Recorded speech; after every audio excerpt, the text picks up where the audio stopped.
electric vehicles. Is it really worth it? Well, I'm here with my good friend Nikkolai, and we're going to have a discussion on the topic. I think he's very, very experienced in this arena, having driven electric vehicles and owns a home solar system.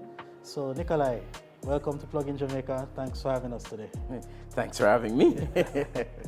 We just want to get right into it, Nikkolai. Can you tell us about your experience owning an electric vehicle and having solar system here? Okay, so my first introduction to electric vehicles was back in 2014 when I lived and worked in Barbados, and we had our first Nissan ENV 200. We got the opportunity to test it across our 7 routes, so 7 different driving experience from our drivers. And first of all, they came back with the same answer: when can I get it for myself? Because they found that they were less fatigued coming back from a full day's drive compared to their Toyota Hiace that they were driving before. And also the in and outs of the vehicle was much easier. It was just a win-win for them. No noise, so they had a comfortable ride between stops.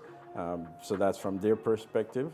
From the business perspective, we saw significant reduction in our repair and maintenance costs and fueling costs, because we didn't need to service the electric vehicles as often as we were servicing our diesel vehicles, and we saw our fuel bill cut by 90%. 90%. 90%. Wow. And if we had a PV system, 35 kilowatt system on our roof that was grid tied. So if we were paying for electricity to charge the vehicles, it would be $600 over 7 months compared to a $6,000 bill per diesel vehicle per month. I just want to pause right there. You reeled off a lot of benefits. A lot of benefits, and I don't want the viewers to miss it. I think the main benefit persons want to know about is the financial one, because when you talk about electric vehicles and solar PV systems, persons get a little hesitant because they think it's out of reach, too expensive. Yeah. But you're saying that you're seeing such a vast difference in terms of the savings. Yep. I mean, when do you really make back your money on your investment? Well, we started off by leasing those vehicles. So we started, after the first one we had as a test, then we took on 2 more vehicles. And from those 2, we took another 2. So we had 5 for the first batch. Nice. So we went from first gen Nissan ENV 200 to now we're at Gen 3, which comes with a 40 kilowatt battery. With a longer range, and that has worked for us in Barbados for a few years now, without looking back. No issues.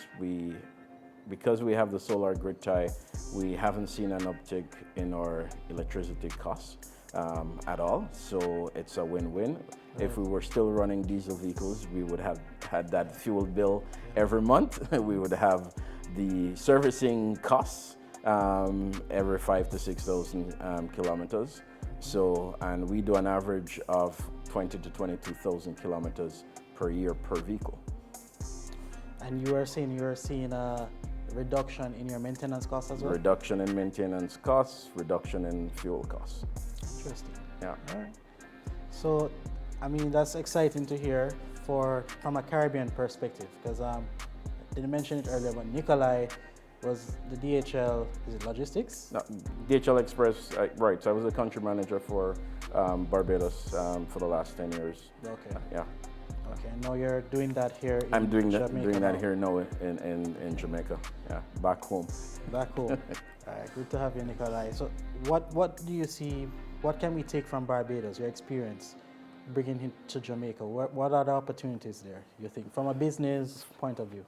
Well, from a business perspective, one of the first things, if anybody who has a fleet, they want to look at is if you're going to switch to electric vehicles, you got to go through route optimization and route productivity planning. With those two exercises, it will help you to determine what is your kilometer per day per route. Then you look at, once you know that, then you can now compare which vehicle size in terms of cubic capacity and range that would fit within that route structure or loop that you're operating in. That's how we do it from a DHL perspective.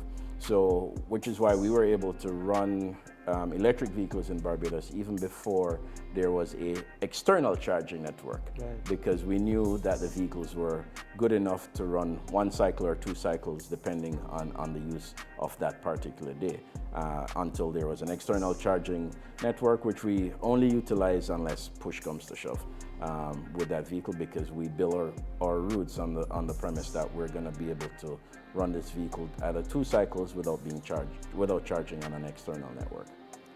For here in Jamaica, the challenge that I see now is availability and options. I know there have been some recent changes within the EV market.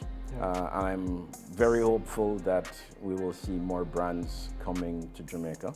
So I proudly wear MG. I see your MG.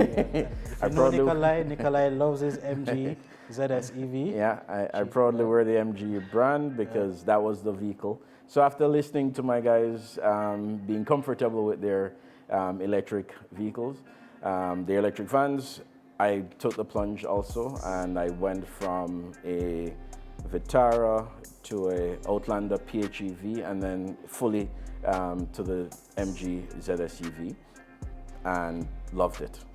Loved it. Coming back to Jamaica, it was really hard for me to come back and drive an ICE vehicle, but I wanted to make certain that the options were here. I could have brought a vehicle back with me, but I didn't want to do that. I wanted to see what's available in the market, and also if I could help the market grow, make persons understand how they can benefit from electric vehicles, then I wanted to do that get-go. And also ground up, I like to do things ground up. So I know I'm part of the electric JIVA, Jamaica Electric Vehicle Association. So with that, it's where we're now gonna educate the public about electric vehicles and the advantages from that perspective. Wow. That's amazing, Nikkolai. I'm learning a lot here, and I'm in the space. I'm still learning a lot, so thank you for that. And while you were speaking, I'm thinking of the different companies that have fleets. If they knew what you knew, I'm sure they will jump on board and consider going EV with their fleets. So would it be a good idea then for a company with a fleet to invest in a grid-tied charging network? Or should they remain with the main energy provider here and charge their vehicles? Well, if you're from a sustainability perspective, I would say go with not just a grid tie system, go with a hybrid system so that you can consume while you're producing. At the end of the day, if you have a totally daytime operation, go with a hybrid system where you have the capability of consuming while you're producing, and you can sell the excess to the grid if there's excess from that perspective. For the offset at the end of the day. But if you're going electric vehicles, my suggestion is that you look to solar, because from a sustainability perspective, you want to make certain that your carbon footprint is lowest, and you're going to get that with solar, using solar to charge your vehicles. Okay. Yeah. So let's take it home now, right? So that's business. We finished that. What are the benefits, and you can also talk about limitations of having a home solar PV system and an electric vehicle? Okay. So benefits. First of all, if you're thinking about getting solar at home, consider changing your lifestyle. It's a lifestyle change. that you have to commit to, because one, it's going to cost you for that change, so you have to commit to it. And when I say commit to that change, I'm meaning I was the person who would wash and dry in the night. With solar running the house, with battery backup, I now don't wash and dry in the night. I wash and dry during sunlight hours, because I want to make certain that I'm utilizing the energy that's being produced. I also have a sell-by contract with JPS, but my primary, for me, primary is to consume what I'm producing. So right now, without an electric vehicle at home, my excess goes to JPS, but once I have that electric vehicle, it will go into my vehicle. This week saw, let's see, Sunday to be exact, my production was about 36 kilowatt hours, and I consumed 33. It was the first time I've ever consumed so much. Just some perspective there, that's Sunday, July 30th.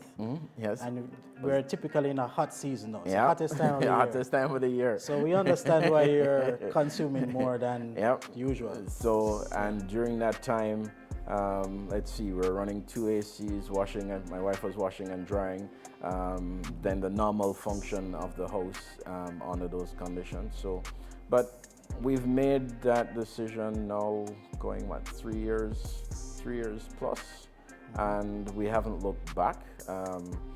In terms of limitation, is there any limitation? I don't know. Probably in my early, when I just got it, I would have thought that there are limitations. But now, the more I get used to the system, I don't see any limitation. It's about changing how you used to do things. Right. And so, with that said, I invested in a system called Sense, which helps me to manage my my vampire load in terms of my electronics. So I know what's producing what and consuming my energy.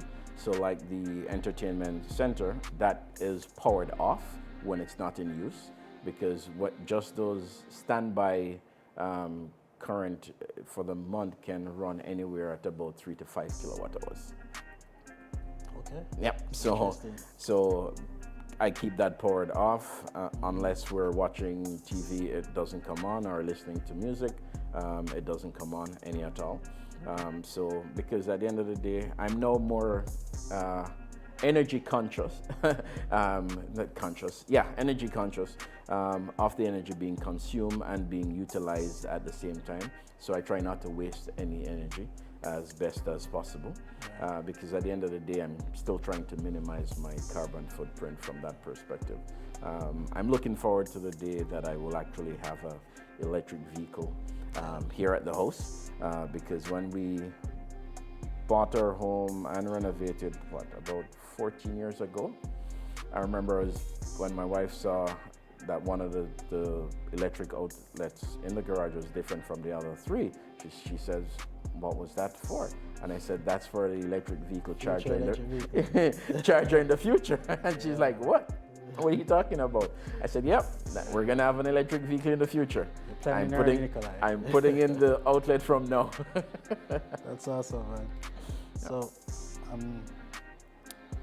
it's a lifestyle change, like you said. Own solar and also EV. Yep. As you know, we have to be planning our routes, so it's not zipping around with the confidence that you have a gas station around the corner. I mean, now it's a little better than when we just got our EV. There are no public chargers, but now it's a little easier. But still, as you said, you're conscious about how much you're consuming and your energy, your carbon footprint. Yep. So it's a good place to be.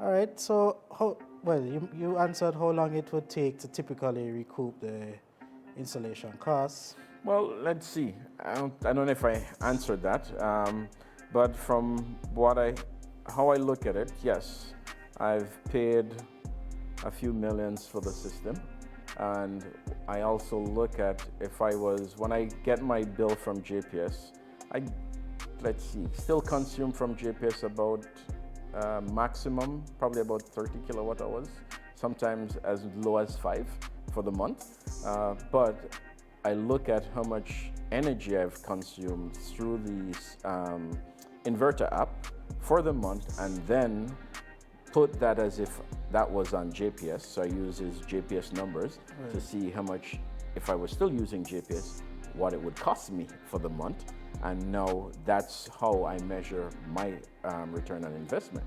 Because if I was still on JPS with my current consumption, now that I have AC units and stuff, I would probably be paying JPS probably somewhere between $60,000 to $80,000 a month. No, I'm not paying nowhere near that. Yeah. At the end of the day, JPS now pays me for my excess.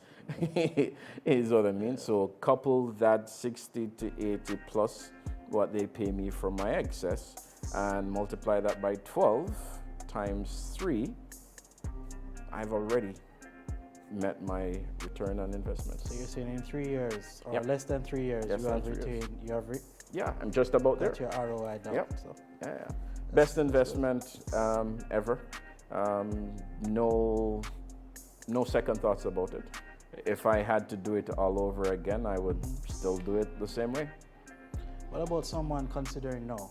Persons may be watching and saying, hey, I'm ready to do this. Are there any discounts or tax breaks that they will get, or what about the banks offering now? Is it easier? There are different, the two main institutions that will provide you with a solar loan is NHT. So if you've been a homeowner for more than 15 years, you can get a solar loan from NHT. I wish they would change that 15-year period so that most persons can access that solar loan. And for the National Development Bank of Jamaica, they also do solar loans, which is administered through the banks. But some of the banks are also doing solar loans on their own without going through a National Development Bank of Jamaica. Those are the main two options that I've seen in the market. I learned about them after I did my system at the end of the day. But if you're getting a bill for, let's say, about $30,000 a month, consider going solar. All right? Good advice. On top of it, when it hit me in terms of the magnitude of the decision that I've made, was when I saw that in 1 year, I sold to the grid what I took from the grid over 12 years. Say that again. You sold. I sold to the grid in 1 year what I consumed from the grid over 12 years. Interesting. It was crazy when I saw the you're numbers. Not paying anything. It's basically free. Yep. It's basically free once you own the system. Yes. And when you add your car, when I add my card, it's gonna be free because my excess now will go into charging the car. Straight. So if I don't have to sell anything to JPS, my excess, I'm fine with that.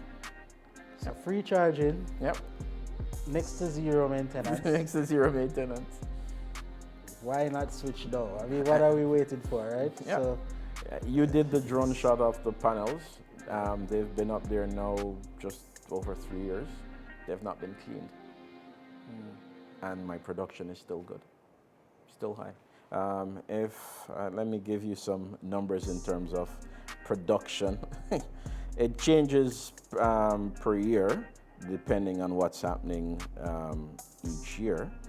But in terms of stats, let's see. So my system now has been running for 972 days.